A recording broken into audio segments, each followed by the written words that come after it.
Quem pode nos dar as respostas que nós precisamos para a vida?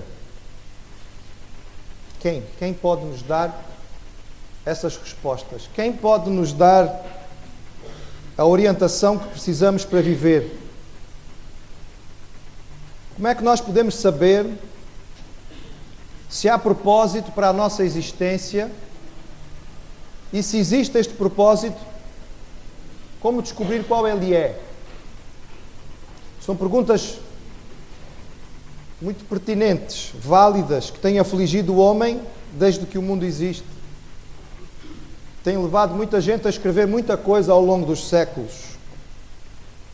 Há hoje muita gente que prefere dizer, e vai sendo cada vez mais uma mentalidade vigente do nosso século e da nossa cultura, que o homem está aqui no mundo por acaso.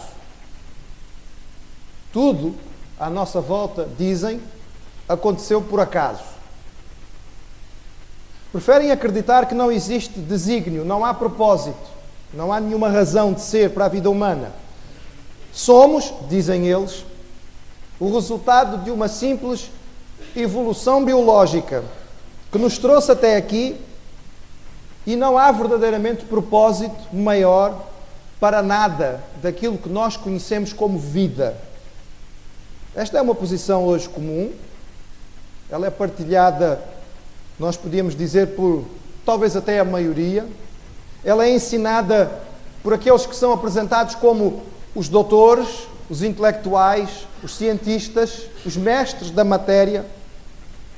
Mas é curioso, irmãos, que por mais que esta posição possa agradar a alguns, porque aparentemente ela nos dá liberdade total, esta ideia de que nós estamos aqui por acaso e que não há propósito nenhum no mundo e na vida, esta ideia falha na sua essência.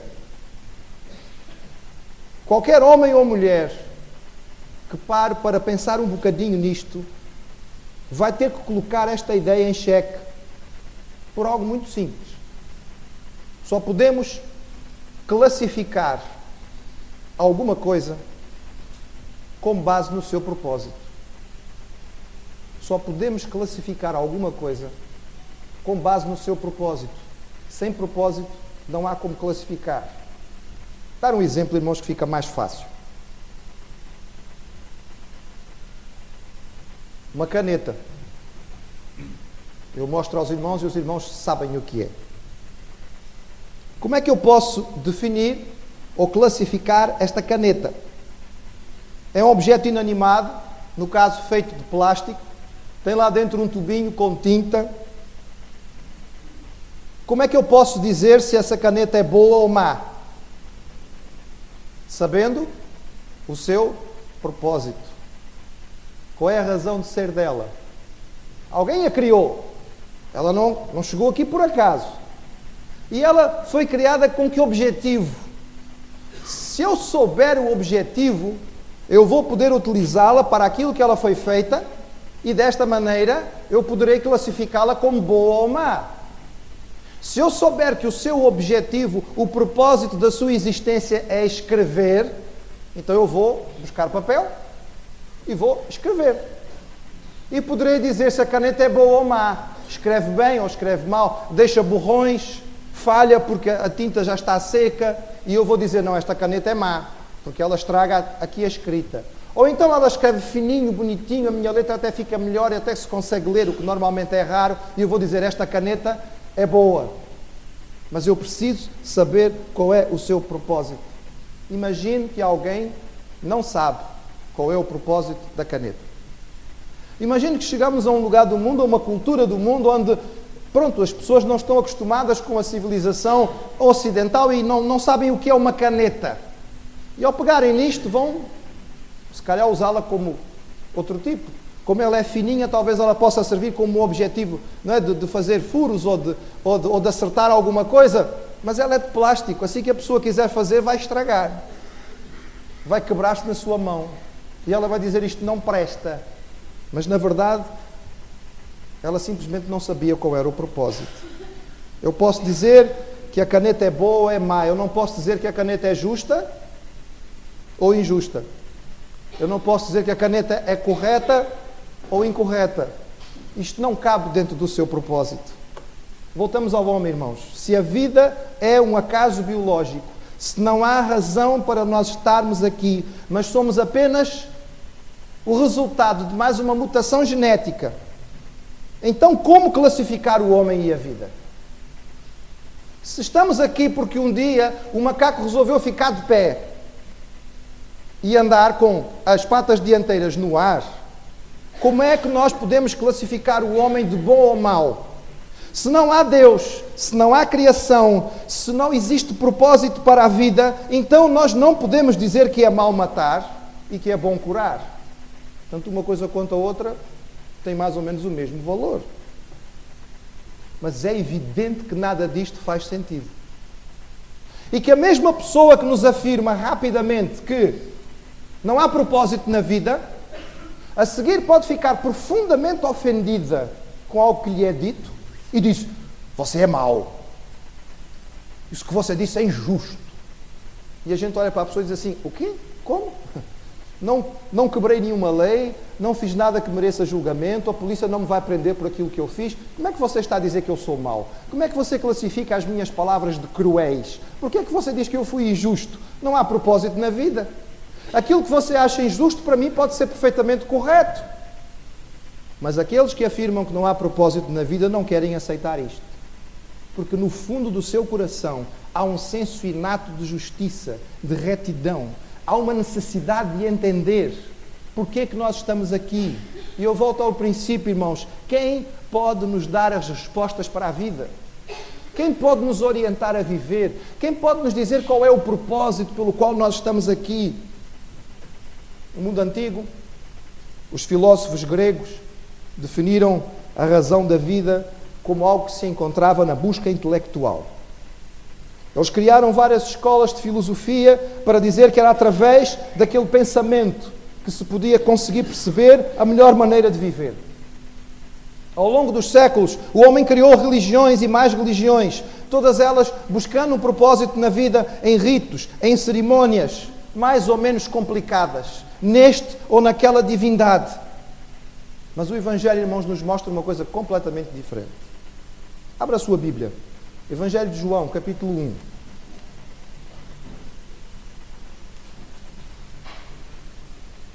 João foi um dos discípulos de Jesus. Segundo o relato do Evangelho, um dos primeiros. Ele e André foram os primeiros. Provavelmente o mais jovem dos discípulos de Jesus. E no início do seu Evangelho ele escreveu algo revolucionário. Ele diz assim: no princípio era o Verbo. E esta palavra é uma palavra grega que representava a força que criava a vida. E ele disse: esta força que criava a vida era Deus e estava com Deus. Estava no princípio com Deus e todas as coisas foram feitas por Ele e sem Ele nada do que foi feito se fez. Nele estava a vida e a vida era a luz dos homens. Agora salto para o versículo 14, quando João diz assim: e esta força extraordinária responsável pela vida se fez carne, se fez homem, morou entre nós e nós vimos a sua glória, como a glória do unigênito do Pai, cheio de graça e de verdade. O conceito de João, irmãos, é extraordinário e é revolucionário, porque ele tirou a razão da vida, ou a maneira de encontrar a razão da vida, de uma elite pensadora de filósofos, ou de uma classe sacerdotal separada, e voltou a entregar isto a todo o homem simples. O propósito da vida não estava na busca intelectual, nem na prática religiosa, mas numa relação pessoal com uma pessoa. Uma relação. Uma pessoa. E esta pessoa era Deus em forma humana. E veio exatamente para nos mostrar qual a razão da vida. E veio exatamente para nos dar vida de forma plena. A vida real se vivia e se vive apenas na relação com Ele. E isso foi chamado de Boa Nova, Evangelho. Porque este Evangelho de Jesus é para todas as pessoas, de qualquer idade, de qualquer raça, de qualquer cultura, de qualquer nível de conhecimento, em qualquer lugar do mundo. Aqueles que tiveram e têm um encontro com Jesus, têm as suas vidas transformadas. Nós começamos este domingo, irmãos, e não sei por quantos domingos, mas começamos neste domingo uma série com os irmãos, viajando pelo Evangelho e vendo encontros com Jesus. Eu queria ver convosco hoje um dos primeiros, que se encontra neste mesmo capítulo, onde o irmão está, capítulo 1 de João, a partir do versículo 43. Diz assim, João 1, a partir do verso 43. No dia seguinte, isto seria o 4º dia da primeira semana do ministério público de Jesus, depois da tentação no deserto. No dia seguinte, quis Jesus ir à Galileia e achou a Filipe e disse-lhe, segue-me. E Filipe era de Betsaida, cidade de André e de Pedro. E Filipe achou Natanael e disse-lhe, havemos achado aquele a quem Moisés escreveu na lei e os profetas, Jesus de Nazaré, filho de José. Disse-lhe Natanael, pode vir alguma coisa boa de Nazaré? Disse-lhe Filipe, vem e vê. E Jesus viu a Natanael vir ter com ele e disse, eis aqui um verdadeiro israelita, em quem não há engano. Disse-lhe Natanael, de onde me conheces tu? Jesus respondeu e disse-lhe, antes que Filipe falasse contigo, eu te vi estando tu debaixo da figueira. Natanael respondeu e disse-lhe, Rabi, tu és o Filho de Deus, tu és o Rei de Israel. Jesus respondeu e disse-lhe, porque te disse, vi-te debaixo da figueira, crês? Coisas maiores do que estas verás. Na verdade vos digo que daqui em diante vereis o céu aberto e os anjos de Deus subirem e descerem sobre o Filho do Homem. O trabalho público de Jesus começou quando ele tinha 30 anos de idade. Era a idade em que normalmente os sacerdotes começavam o trabalho no templo. Durou aproximadamente 3 anos. Começou junto ao rio Jordão, onde o seu primo, João, chamado o Batista, mergulhava as pessoas na água num ato simbólico de purificação. Nesse tempo, entre os judeus, a busca pelo sentido da vida era tão grande quanto hoje. E muitos buscavam mestres da lei, os rabis, uma palavra que deriva da palavra hebraico grande. Buscavam aqueles que eram considerados homens de sabedoria para os ajudar nesta busca. E foi o caso de André e de João. Os primeiros discípulos de Jesus eram discípulos de João Batista. Mas João Batista viu Jesus passar e disse, este é o Messias, este é o Cordeiro de Deus. Ele tira o pecado do mundo. E eles imediatamente foram atrás de Jesus. E depois André e João, cada um deles foi buscar os seus irmãos. André foi buscar Pedro, João foi buscar Tiago. E eles formaram o primeiro núcleo de discípulos de Jesus. E no dia seguinte Jesus seguiu para a Galileia. Não sabemos a que nível da viagem. Ele encontra Filipe, que também era da cidade de Betsaida, a mesma cidade de André e de Pedro. E chama Filipe para o seguir. Filipe também era junto com André, que buscava a verdade, queria o sentido da vida. E foi. E se entusiasmou com Jesus. E como ele se entusiasmou, como seria natural do seu entusiasmo, ele foi buscar o seu amigo Natanael. A reação de Natanael é uma das reações mais clássicas que existem à exposição de Jesus. Ele ouve Filipe falar, ouve Filipe descrever aquilo que encontrou, e ele junta 2 palavras no discurso de Filipe, e estas 2 palavras não fazem sentido para ele. E as 2 palavras seriam Messias, porque Filipe diz, nós encontramos aquele de quem os profetas falaram, o Messias. E a outra palavra era Nazaré. E para Natanael, Messias e Nazaré simplesmente não combinavam. Eram 2 palavras que não faziam sentido.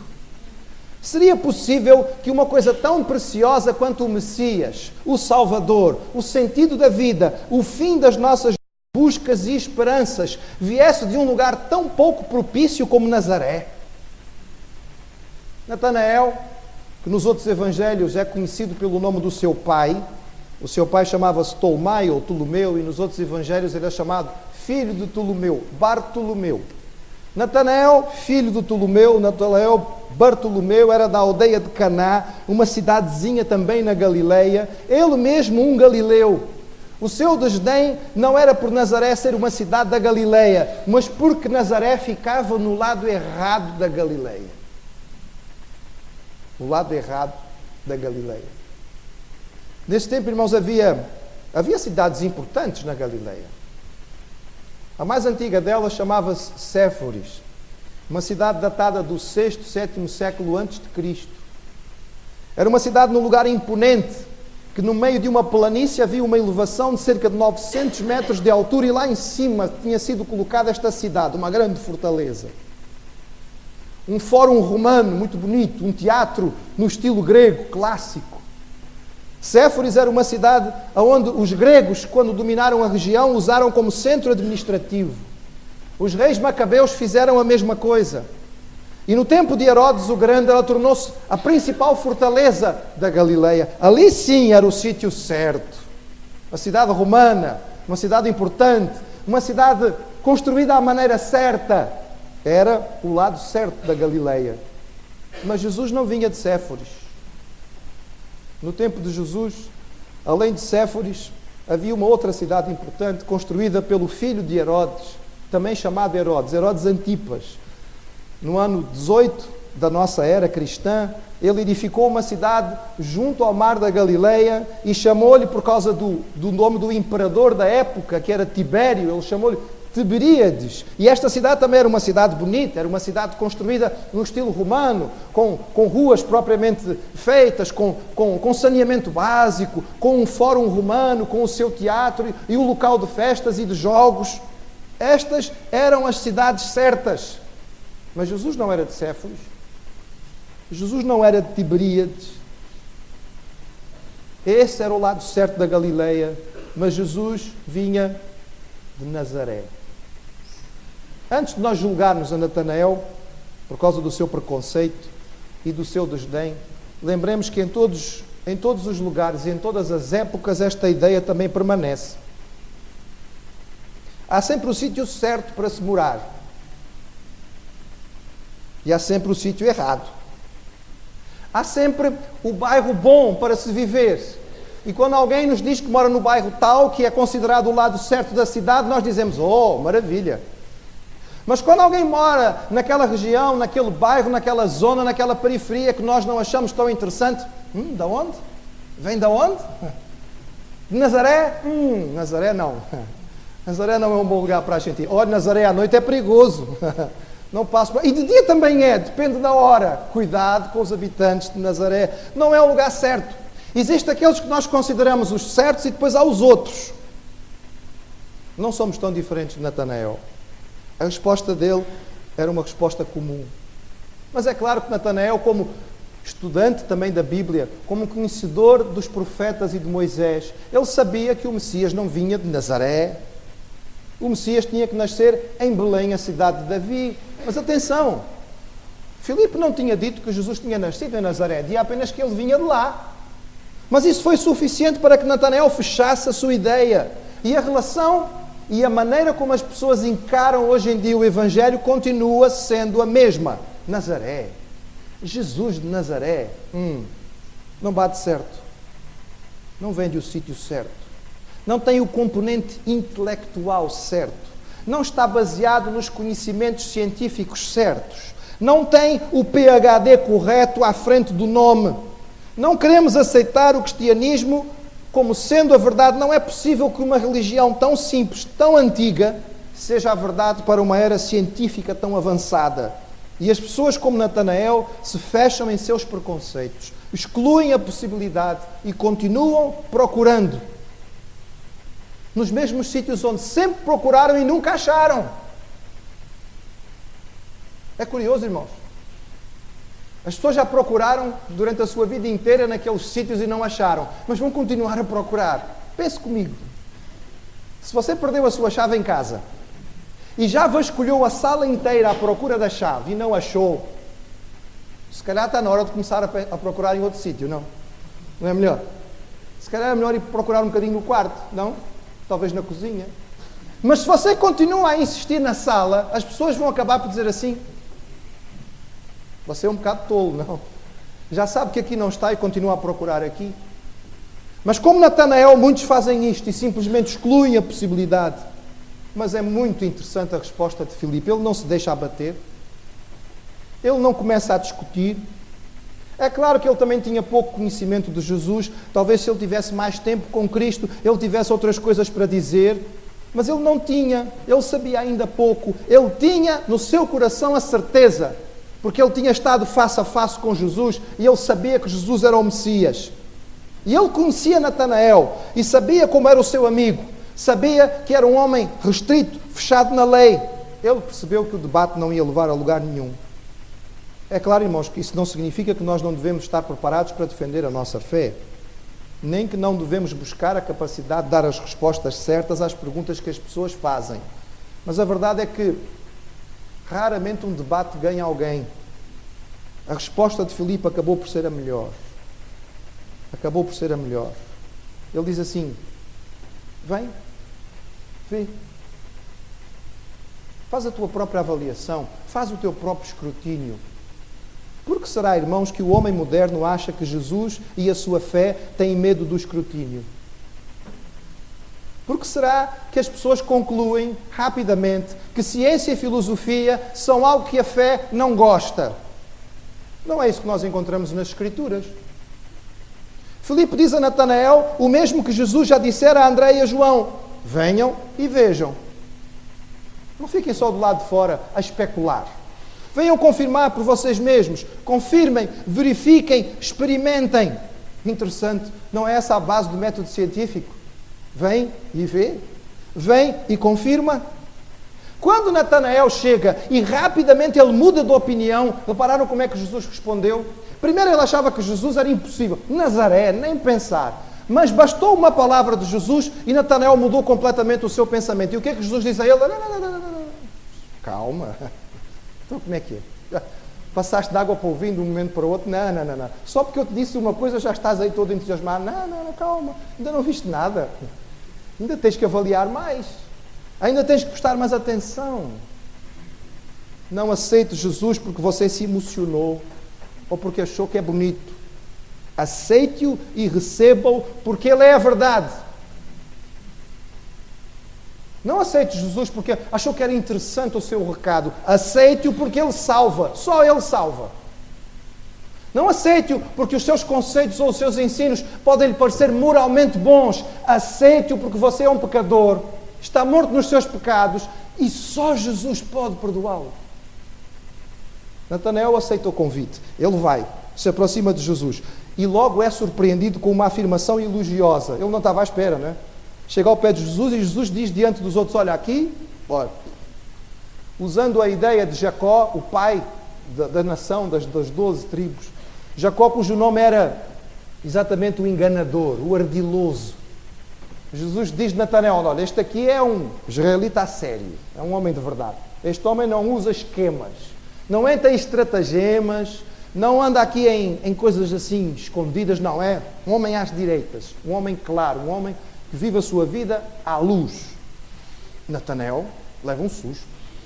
A pergunta natural é: onde é que tu me conheces, Senhor? Alguém falou de mim? Se calhar Filipe é meu amigo, já disse alguma coisa a meu respeito. E para que não houvesse dúvidas, Jesus responde de forma categórica e diz: não, Natanael, não te conheço de ouvir falar. Eu não te conheço por causa daquilo que outros falaram de ti. Eu conheço-te porque eu conheço os homens por dentro. Eu conheço-te porque eu conheço os corações. Eu conheço-te porque eu vejo os anseios e as orações escondidas. Eu conheço-te porque eu sei como tu és quando tu estás sozinho, em meditação, a falar com Deus. Eu vi, ouvi e sei o que enchia o teu coração. Jesus diz a Natanael: quando estavas debaixo da figueira, a região da Galileia é muito quente. A figueira dá uma boa sombra. É um bom lugar para as pessoas sentarem e meditarem. E provavelmente era isto que Natanael fazia. Enquanto ele meditava e orava e falava com o seu Deus, Jesus ouviu a sua oração. Quem podia ouvir a oração feita em secreto no coração a Deus, a não ser o próprio? E foi isso que Jesus disse a Natanael. Tu pedias, tu oravas, falavas no teu coração intimamente dos teus anseios e falavas com Deus. Eu sei. Em última instância era comigo que falavas. Eu vi-te quando estavas debaixo da figueira. E nessa hora Natanael quebrou as suas resistências. E nessa hora o estudante da lei, cético e desconfiado, preconceituoso, limitado, imediatamente se curvou diante do Senhor. E as suas afirmações são impressionantes para um judeu do primeiro século. Ele afirma categoricamente a Jesus: tu és o Messias. Afinal, tu és aquele que nós esperávamos. Tu és o Rei de Israel. Em ti eu tenho as respostas, mesmo às perguntas que eu nem sei fazer. Contigo eu encontro as verdades que eu nem sequer consigo expressar. E é interessante que Jesus novamente responde usando a figura de Jacó. Diz: lembras, Natanael, de Jacó, que viu o céu aberto e uma escada onde os anjos subiam e desciam? Anda comigo. E tu vais descobrir que a minha vinda a este mundo foi para fazer esta ligação entre o céu e a terra. Anda comigo e tu vais ter as respostas que tu precisas. Tu vais descobrir qual é o propósito da vida, qual é a razão de estar aqui. Tu vais descobrir como é que os teus pecados podem ser perdoados, como é que tu podes andar com Deus. Tu vais ter vida verdadeira, com propósito, direção, com razão, com segurança. E Jesus não mudou. Ele continua sendo o mesmo hoje. E Ele conhece o seu coração. Eu não sei debaixo de que figueira você se senta. Talvez a sua figueira seja na frente de um computador. Talvez a sua figueira seja na altura em que está no transporte público sozinho, no meio da multidão. E que bate, como quantas vezes bate no nosso coração, aquela noção e aquela pergunta: o que é que eu estou aqui a fazer? Por que é que eu levanto-me todos os dias? Será que há mais alguma coisa na vida além do que isto que me arrasta a cada semana? Ele está lá, quando você está debaixo da figueira. Ele vê aquilo que se passa no seu coração. E só Ele tem as respostas. Quando encontramos com Jesus, verdadeiramente encontramos, nós encontramos vida. Porque esta é a mensagem do Evangelho, completamente diferente de uma mensagem de religião. Não nos fala a respeito de ritos que temos que cumprir, fala a respeito de uma relação com uma pessoa. Você precisa de Jesus na sua vida. Não há outra maneira de você encontrar a Deus. Não há outra forma de você ser perdoado. Não há outra forma de você ter sentido na sua vida, a não ser andar com Ele. Mas assim como naquele tempo, hoje também, nós fazemos eco das palavras de Filipe e dizemos: vem e vê. Venha e veja. Venha e experimente. Não fique preso na sua noção cética. Não fique amarrado no seu conceito preconceituoso. Abra um pouco mão daquilo que tem sido a sua busca nos lugares onde você não tem achado. E procure encontrar nele. Ele nunca decepciona. Reparem, não estou a pregar igreja, estou a pregar Jesus. Não estou a pregar religião, estou a falar Cristo, que é o único que salva. Ele nunca nos decepciona. E Ele deseja ser o seu Salvador.